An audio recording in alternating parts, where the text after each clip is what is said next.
Yo, it's your boy JTG, aka Jay the God, one half of the illest tag team ever, Crime Time, and you are watching Pro Wrestling Planet. And we all know Pro Wrestling Planet is about that money. Yeah, that money. Yeah. Cheer. John Heidenreich is one of the more bizarre wrestling stories in recent memory. Perhaps we still don't know too much about Heidenreich's story, but what we do know and can draw some conclusions from overall is kind of shocking, to say the least. Heidenreich performed in the WWE from 2003 to 2006 and is remembered by fans for many dubious reasons that I'll cover here. My name is The Brand. This is Pro Wrestling Planet. Make sure you subscribe. This is the bizarre story of Heidenreich. Now, there's many surprising things I think we can say about John Heidenreich, and the first one I'll start off with is that John Heidenreich is actually his real freaking name.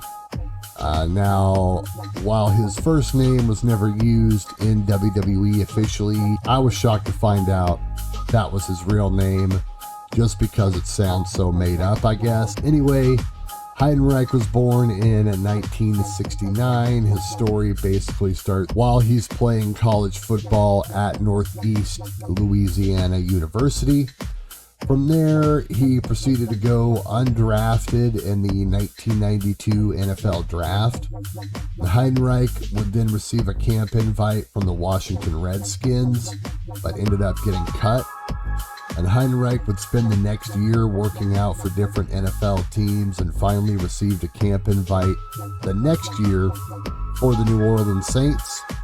However, ultimately, he ended up getting cut again, and then again the next year being cut by the Atlanta Falcons. While Heidenreich's training camp with the Redskins was short, he lasted with the Saints and Falcons all the way till the end of camp before being cut, which had to have been heartbreaking. Not giving up on his football dreams though, Heidenreich would go on to play in the Canadian Football League, the Arena Football League, and also NFL Europe. So at least he can say that yes, he did fulfill that part of the dream, of course, kind of being a low-level journeyman at best, but still getting a lot of experience in the football world. And perhaps in the right situation, he could have made an NFL roster at one point. From there, there's a few blank years, as from what I can tell, Heidenreich stopped playing football in or around 1997, 1998.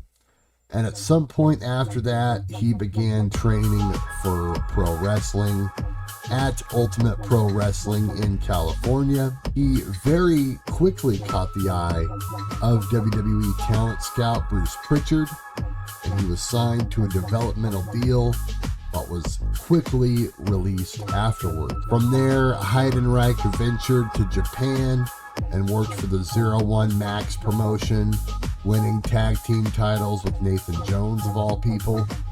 Nathan Jones will more than likely end up with his own bizarre video in this series one day.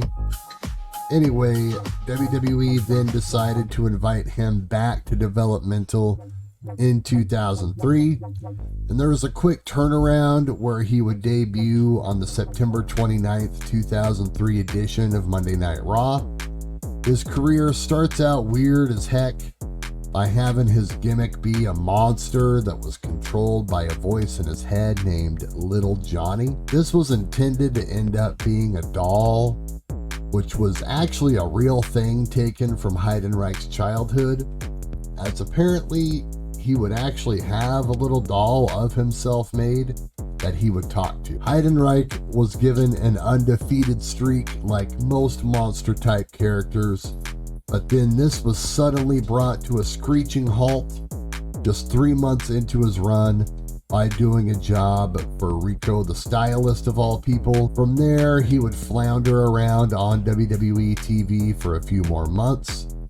Then in May of 2004, he was taken off WWE TV for repackaging, and during this time, It was revealed in an interview given by former WWE writer Dan Madigan that he had pitched to Vince McMahon the idea of having Heidenreich return as a Nazi sympathizer character, and also at the same time be paired with Paul Heyman, who is literally the son of a Jewish Holocaust survivor. Anyway, this plan and this pitch went over not very well, as you could imagine, and Vince McMahon abruptly left that booking meeting.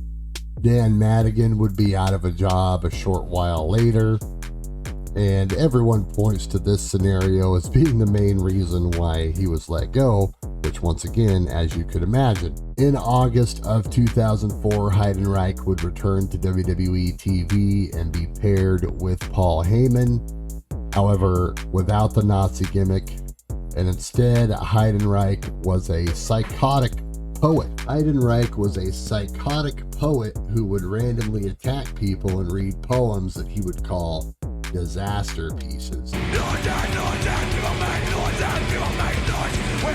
Less than a month into this run, Heidenreich would randomly attack Michael Cole and drag him to the back to the restroom, where it literally gave the appearance as if Heidenreich was, let's just say, violating Michael Cole. Let's face it, folks, there is no easy way for me to read that or type that sentence or anything like that, but it is what it is.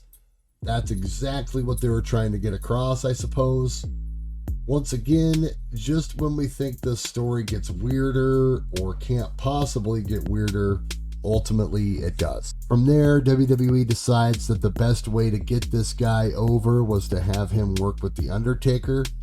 This is very interesting. Undertaker was really used to this role over the years of trying to make a monster he was working with look good.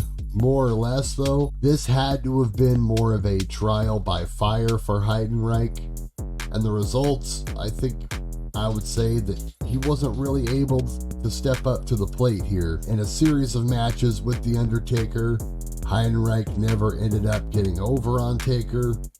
The feud was allegedly supposed to build to a tag team match at WrestleMania, where Undertaker and Kane would face Snitsky and Heidenreich.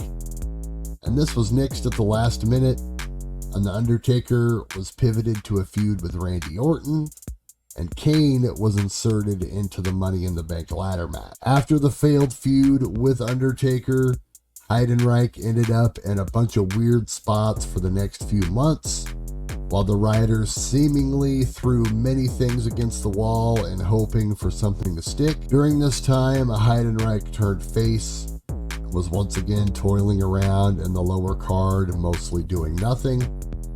Then there was a last-ditch effort made to do something with Heidenreich after getting involved in a feud with Joey Mercury and Johnny Nitro, known at the time as the tag team of MNM. Heidenreich kept being attacked by the tag team and falling to their numbers until he was finally saved by Road Warrior Animal of all people.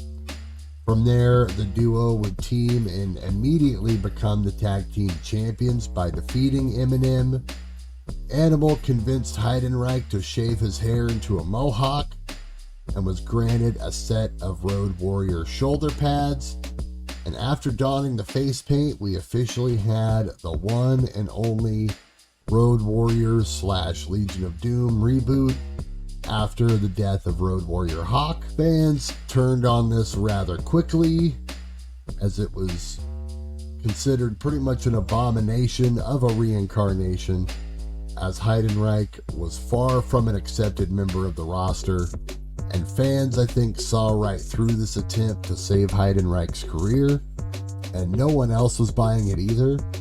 Although they let him ride the gimmick out through the calendar year of 2005, on January 17th, 2006, Heidenreich was released from his WWE contract. After the WWE run, Heidenreich found himself working in Puerto Rico for WWC, and even won the championship there a couple times. The run in Puerto Rico would only last through 2007, before returning back to the United States and working the indie circuit for many years, all the way until 2017 to be exact. So I am apt to draw the conclusion that maybe this guy was one of the more misunderstood guys, clearly had a passion for the business, to have stayed on the indies for a decade before calling it quits. However, right around the time of Heidenreich's retirement, he would jump on board with a massive lawsuit against WWE, where many former wrestlers were basically trying to sue for sustaining head injuries in an industry where there is no provided health care.